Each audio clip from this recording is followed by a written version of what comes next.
भारत का एक राजनेता नहीं, राष्ट्र नेता, स्वातंत्र योद्धा,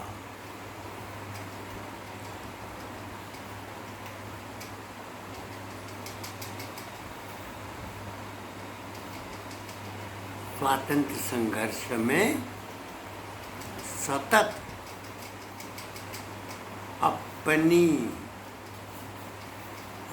अपने शौर्य का, त्याग का, ज्ञान का प्रसारण करते हुए, समाज को संगठित करते हुए जीरादेई में जन्मा था। वह भारत का स्वाधीनता काल में राष्ट्रपति हो गया। वह राष्ट्रपति होने लायक था। उसके संस्कार पूरी भारतीयता के थे। बड़े भाई महेंद्र प्रसाद अपने विस्तृत क्षेत्र के दायित्व का निर्वहन कर रहे थे। जब भारत के राष्ट्रपति निर्वाचित हुए, क्षेत्र में जब संपर्क करने के लिए गए तो वहाँ प्राथमिक शिक्षा देने वाला अध्यापक भी उनके स्वागत में खड़ा था। वृद्ध था। उन्होंने उसका चरण स्पर्श किया। यह देख पूरा वातावरण, जन समूह भाव विह्वल हो गया। मैंने पौहारी महाराज के संबंध में जेल में, कारावास में निरुद्ध स्वर्गीय सुदर्शन पांडे जी जब जमीन से संबंधित पत्रजात पर हस्ताक्षर कराने के लिए पहुंचे थे,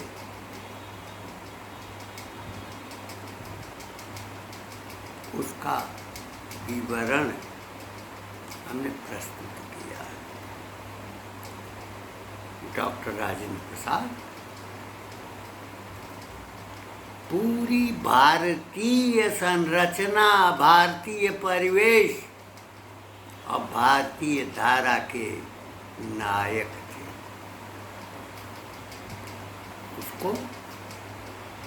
उनको राजनेता नहीं, वह राष्ट्र नेता थे। राष्ट्र जो सतत रूप में प्रवाहित रहता है,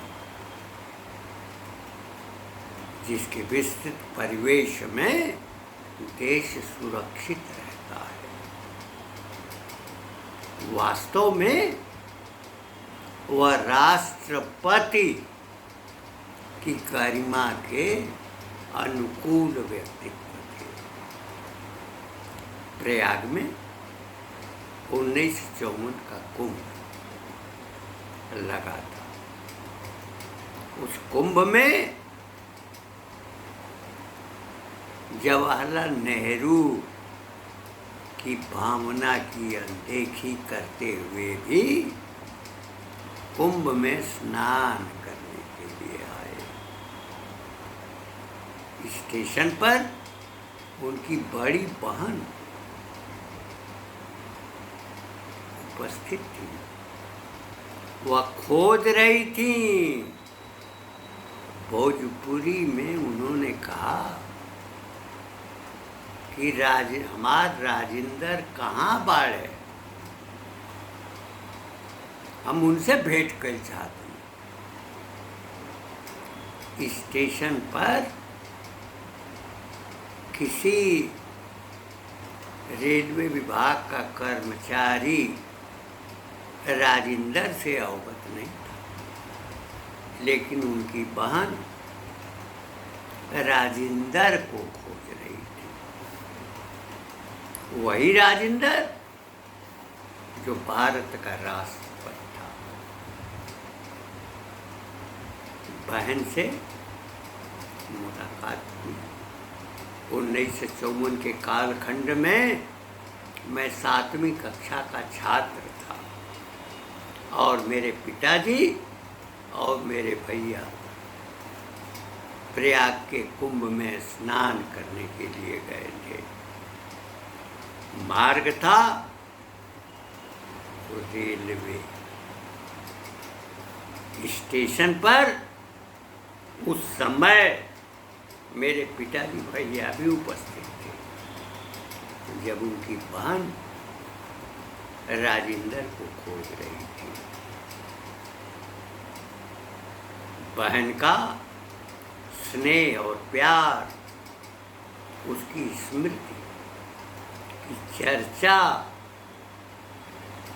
हमारे भैया पूरे विस्तार पूर्वक करते थे। 1954 का प्रयाग का महाकुंभ, उसमें एक दुर्घटना भी हुई थी। कुछ लोगों की पुल के ध्वस्त होने के कारण, अपार भीड़ होने के कारण दुर्घटना पैदा हुई थी। डॉक्टर राजेंद्र प्रसाद, जो भोजपुरी की मूल भूमि से अनंत आकाश की ऊंचाई पर पहुंचे थे, जिनके मनोमस्तिष्क में भारतीय राष्ट्र था, संस्कृति थी, भारत की परंपरा थी, उनके नस नस में, रग रग में भारत प्रवाहित था। डॉक्टर राजेंद्र प्रसाद वास्तव में वह राष्ट्र के नेता थे। उनमें राष्ट्र का नेतृत्व था और इतनी विनम्रता कभी राजनेताओं में नहीं दिखाई पड़ती है। सरदार वल्लभ भाई पटेल के अवसान के प्रयाण के उपरांत राष्ट्रपति पद पर आसीन होते हुए भी सम्मिलित हुए थे। यही नहीं, काशी विश्वनाथ के दर्शन पूजन के लिए काशी आए। स्वर्गीय प्रसिद्ध चिकित्सक पंडित सत्यनारायण शास्त्री ही उनके चिकित्सक थे। काशी में सनातन की प्रत्येक परंपरा का उन्होंने पालन किया। उनके भीतर संस्कृति की चेतना और राष्ट्र के स्वाभिमान का भाव था।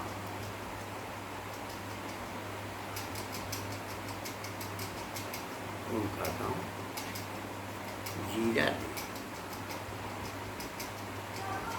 जो पहले छपरा जिले के अंतर्गत आता था, अब सीवान जिले के अंतर्गत है। सीवान से कुछ ही किलोमीटर पर जीरादेई अवस्थित है। डॉक्टर राजेंद्र प्रसाद अधिवक्ता तो थे, किंतु वह उस परिवार से आते थे जो परिवार बहुसंख्य लोगों का संरक्षण करता था। उनके बड़े भाई महेंद्र प्रसाद एक यशस्वी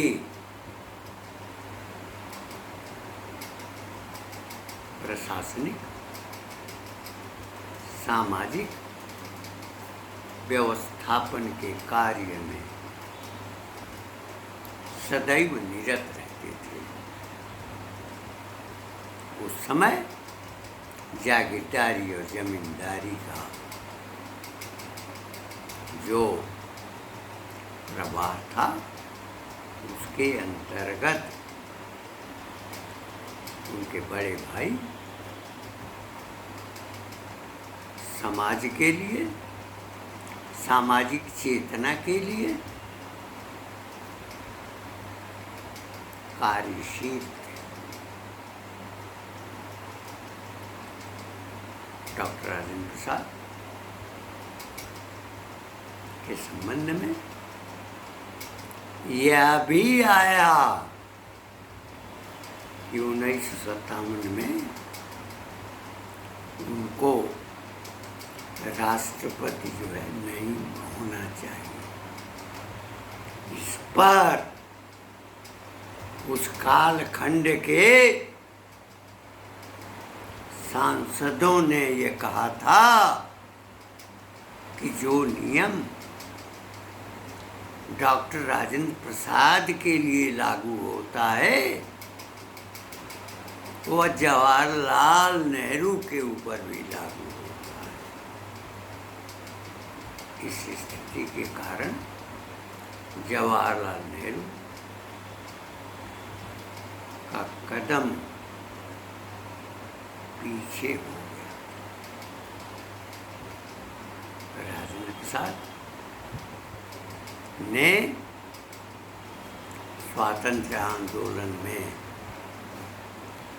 सक्रियता प्रदान की। मैं इसलिए इस बात को कह रहा हूँ कि जीरादेई मेरे गांव से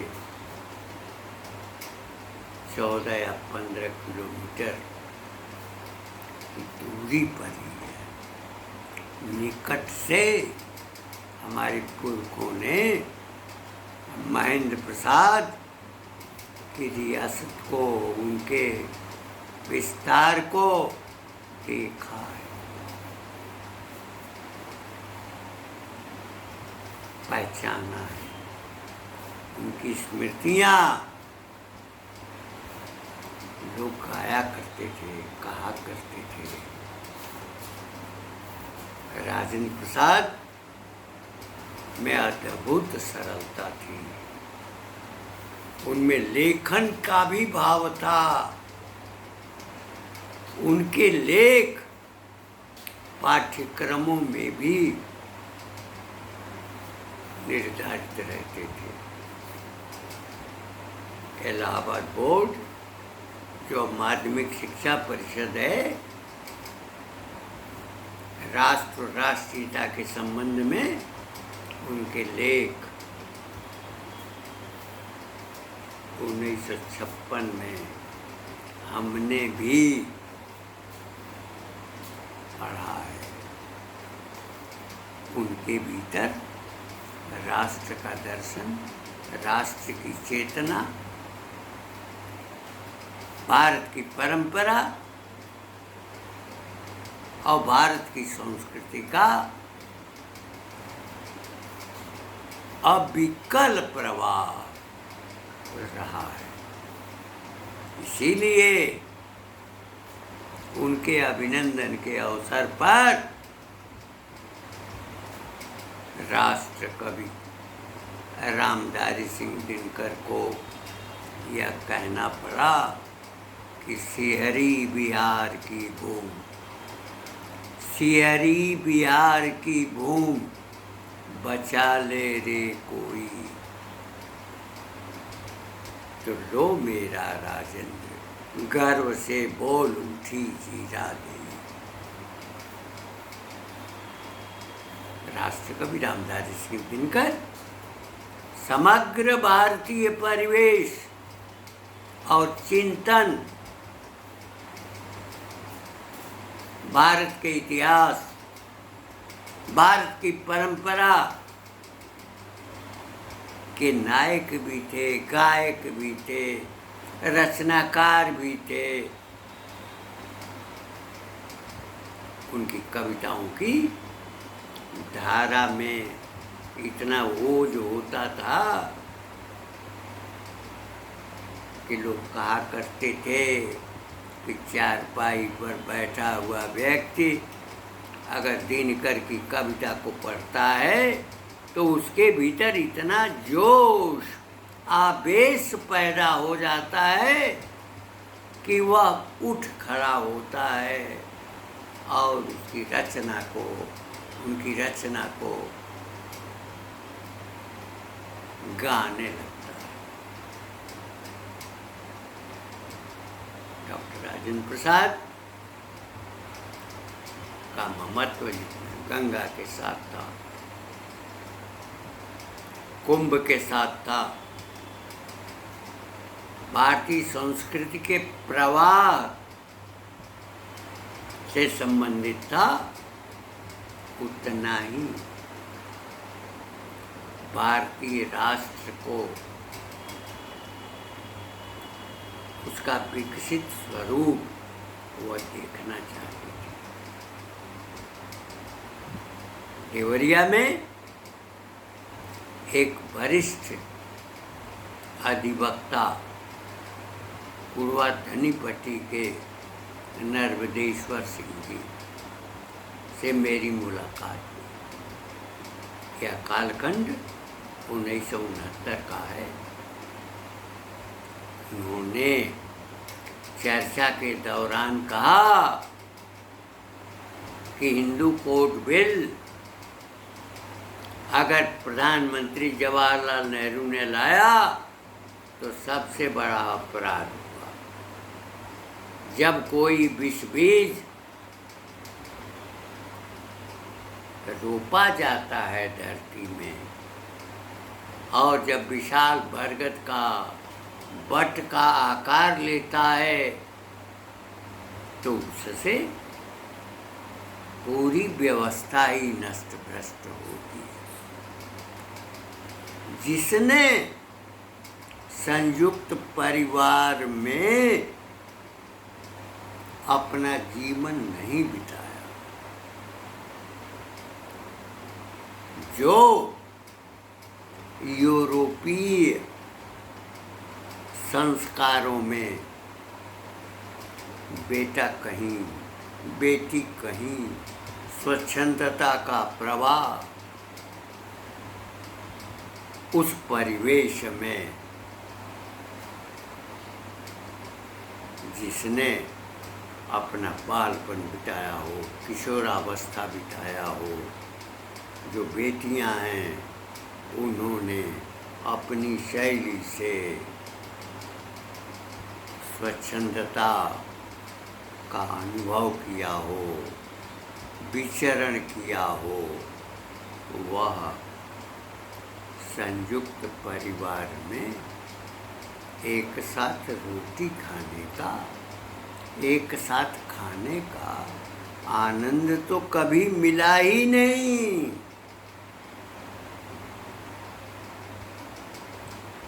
हिंदू कोड बिल पर नर्मदेश्वर सिंह जी ने यह कहा था कि ये विश्व वृक्ष है, जब वृक्ष होगा, उसका विस्तार होगा तो समाज में पूरे विवाद होंगे। डॉक्टर राजेंद्र प्रसाद इसका संज्ञान ले चुके थे और उन्होंने अस्वीकृति भी दी थी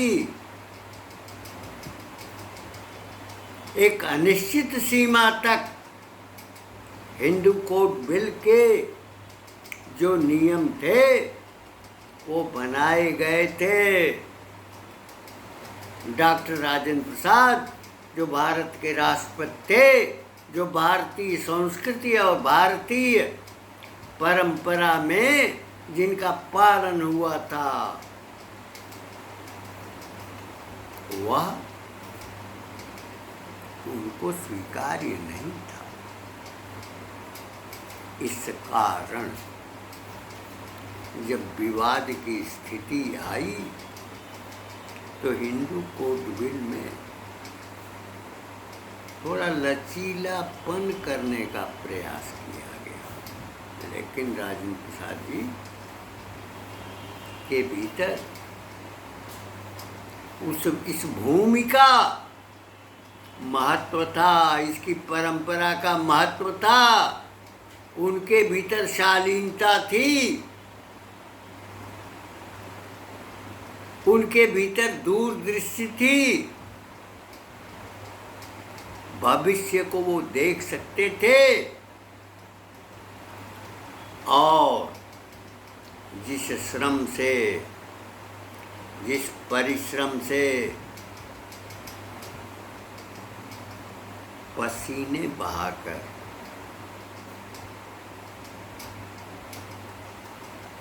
स्वाधीन बने थे और शीर्ष पर पदासीन थे,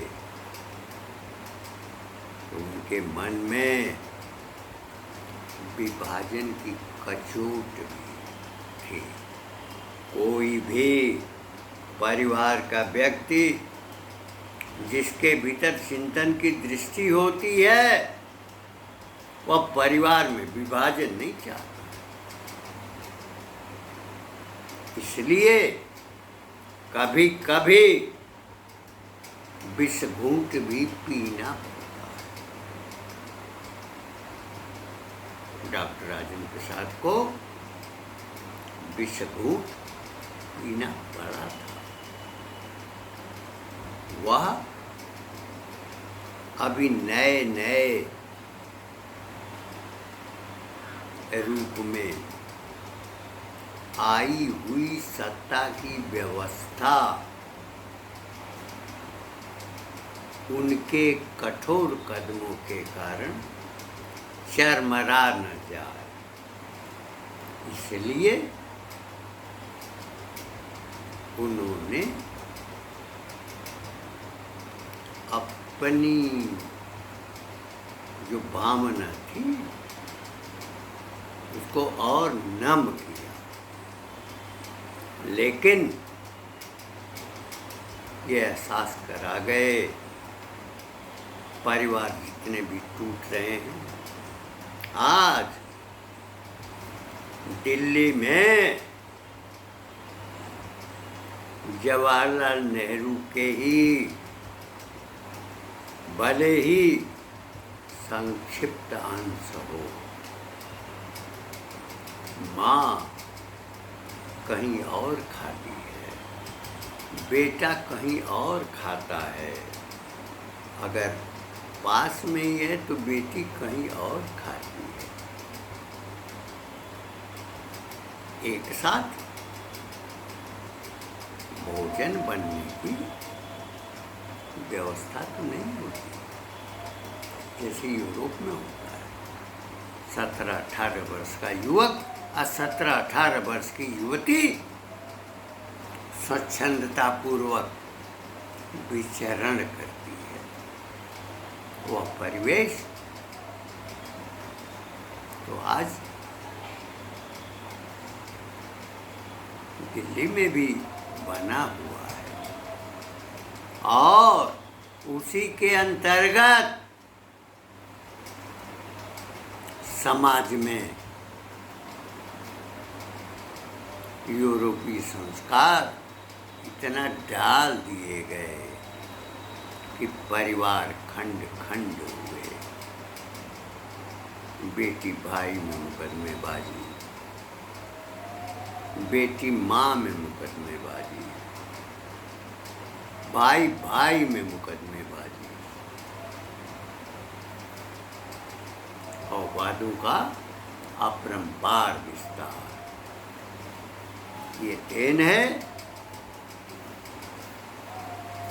यूरोपीय संस्कारों में पालित और विकसित शासन के नेतृत्व का, प्रमुख व्यक्तित्व के परिवार, उसके आचरण का, उसके वृत्त का, जो आज वह विश्व वृक्ष झेल रहा है। भारत खंडित हुआ, लेकिन खंडित होने के बावजूद भीतर भी जिसने खंडित करने का बीज बोया, वो अभी विश्व वृक्ष के रूप में प्रत्यक्ष खड़ा है।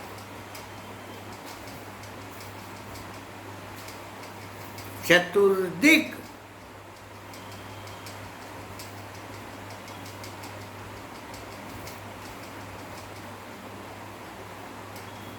जो शत्रुओं का स्वरूप खड़ा किया गया और भीतर भी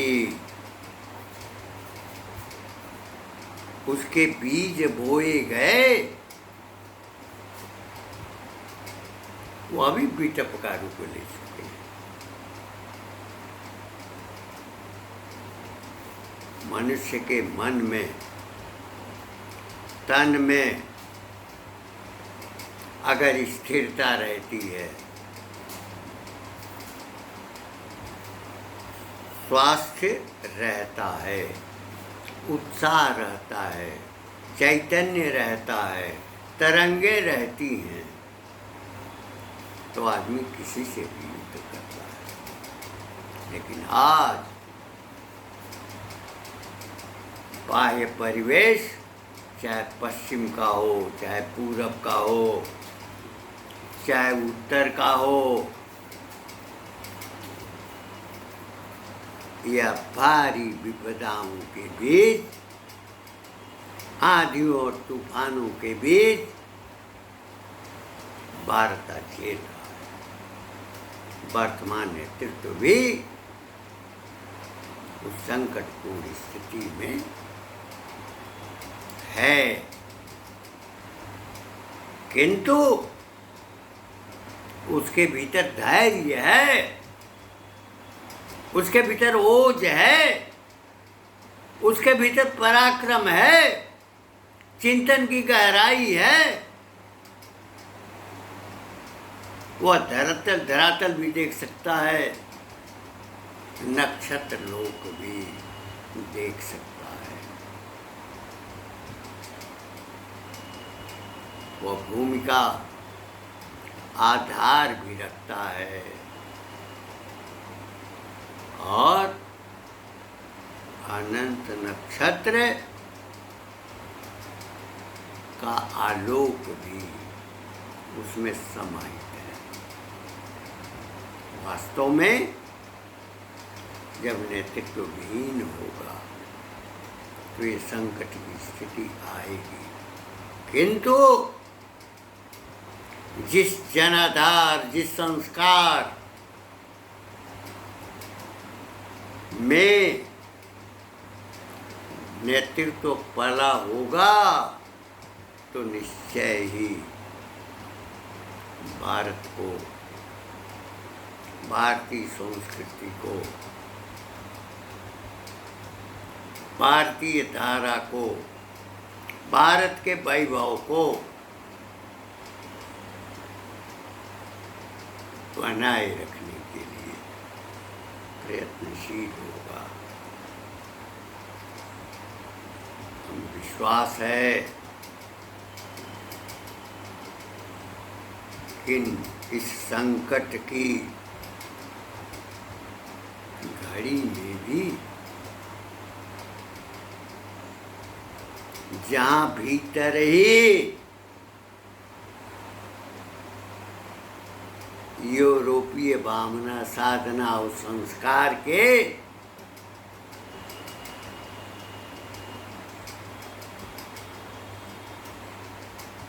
श्रृगाल लामर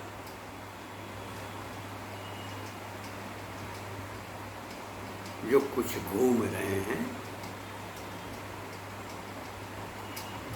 उनको शिकार तो होना, उनको किसी का शिकार तो होना ही पड़ेगा। और निश्चित रूप से भारत को विविध जातियों में विभाजित करना चाहते हैं, गणना कराना चाहते हैं। तो पंथ हैं, उन पंथों में भी वैमनस्य पैदा करके वो अपनी उसी नीति का को लाना चाहते हैं जिस नीति के आधार पर माउंटबेटन ने गांधी और नेहरू के सहयोग से भारत को विभाजित किया था।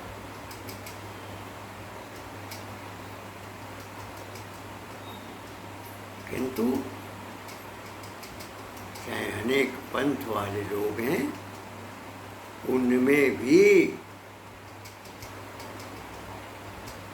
भारत के चिंतन का एक सतत दायित्व है, उनके भीतर बह रहा है, प्रवाहित होता हुआ दिखाई पड़ रहा है,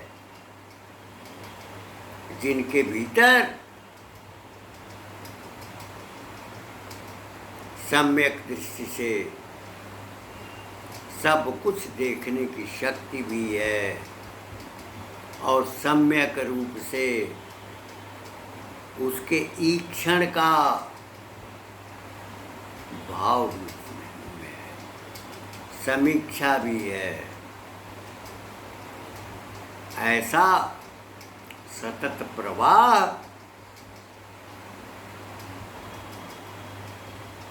अन्य पंथों से भी देने वाले शीर्ष पुरुष विद्यमान है। हमें विश्वास है कि ऐसे मनस्वी व्यक्तियों के उद्बोधन और संबोधन में जाति और पंथी विवाद और भेद पैदा करने की चेष्टा करने वाले यूरोपीय संस्कारों में पालित हुए लोगों की जो कलुषित दृष्टि है वह ध्वस्त होगी। इन शब्दों के साथ मैं अपनी वाणी को विराम देते हुए यह कहना चाहूँगा, भले ही भगवान राम के पुत्र लव का लाहौर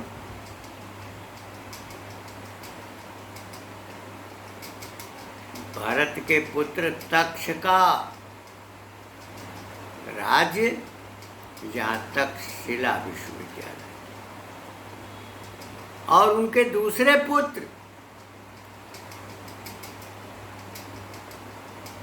का गांधार, उसके प्रशासन की व्यवस्था, उसको संभालने वाला, उसको लाने वाला व्यक्तित्व निश्चित रूप से दिखाई पड़ रहा है। उसका एक बीज तो हमको फेस टू फेस में उसकी अभिव्यक्ति, उसका कौशल उसकी निर्भीकता, उसका ज्ञान, उसकी दृष्टि और उसके चिंतन का विस्तार दिखाई पड़ रहा है। व्यक्ति की प्रकृति, स्वभाव और उद्देश्य का ज्ञान उसकी वाणी से होता है, उसकी अभिव्यक्ति से होता है, उसके व्यवहारण से होता है। किंतु उसकी अभिव्यक्ति, उसकी वाणी, उसका व्यवहारण ऐसा प्रतीत दिखाई पड़ रहा है कि आगे आने वाले दिनों में